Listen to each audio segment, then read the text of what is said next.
Японы улсын газрын бослогын тусламжаар эрүүл мэндийн яам, Монгол дахь Японы элчин сайдын яам санаачлан хамтран ажиллаж Японы улсын засгийн газрын бослогын тусламжаар нийтдээ 16 төрлийн 188 эмнэлгийн тоног төхөөрөмж аппарат хэрэгслийг Өрөнгө аймгийн 19 сумын эмнэлгүүдэд олгож байгаа арга хэмжээ өнөөдөр болж байна.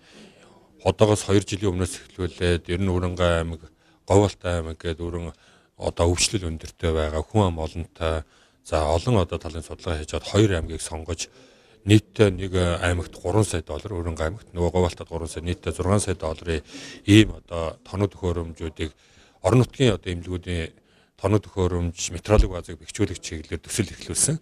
Тэгээ энэ төслийн одоо бодит үр дүн гарч Итачи компани одоо төслийн гүйцэтгэгчээр шалгарч ингээд энэ өнөөдрөөс эхлүүлээд Өрөнгө аймгийн бүрд сумаас эхлүүлээд энэ эмнэлгийн тоног төхөөрөмжүүдийг суйрлуулах, цаашдаа одоо энэ эмнэлгийн тоног төхөөрөмжүүдөө цааш нь аппарат хэрэгслүүдийг ажилуулах, сургалтыг зохион байгуулах ийм ажил эхэлж байна.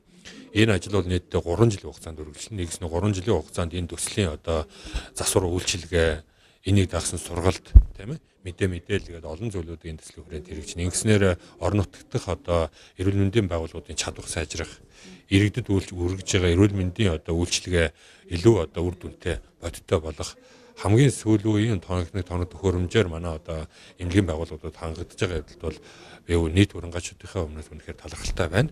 Тэгээ энэхүү ажлыг санаачлан зохион байгуулсан, энэхүү ажлыг гүйцэтгэж байгаа бүх хүмүүст бас талархлаа илэрхийлье. Тэгээд энэ бол цаашдаа Монголын эрүүл мэндийн салбар ялангуяа нэг аймгийг ингэж одоо тусгаалаа авч үзэн ш, тийм ээ. Нэг аймгийн асуудал, шаардлагатай байгаа эмнэлэг тоног төхөөрөмжүүдийг бүрэн шийдвэрлэж байгаа асуудал бол өөрөө их чухал ачаал бүгдэлтэй арга хэмжээ болж байна гэж бодож байна.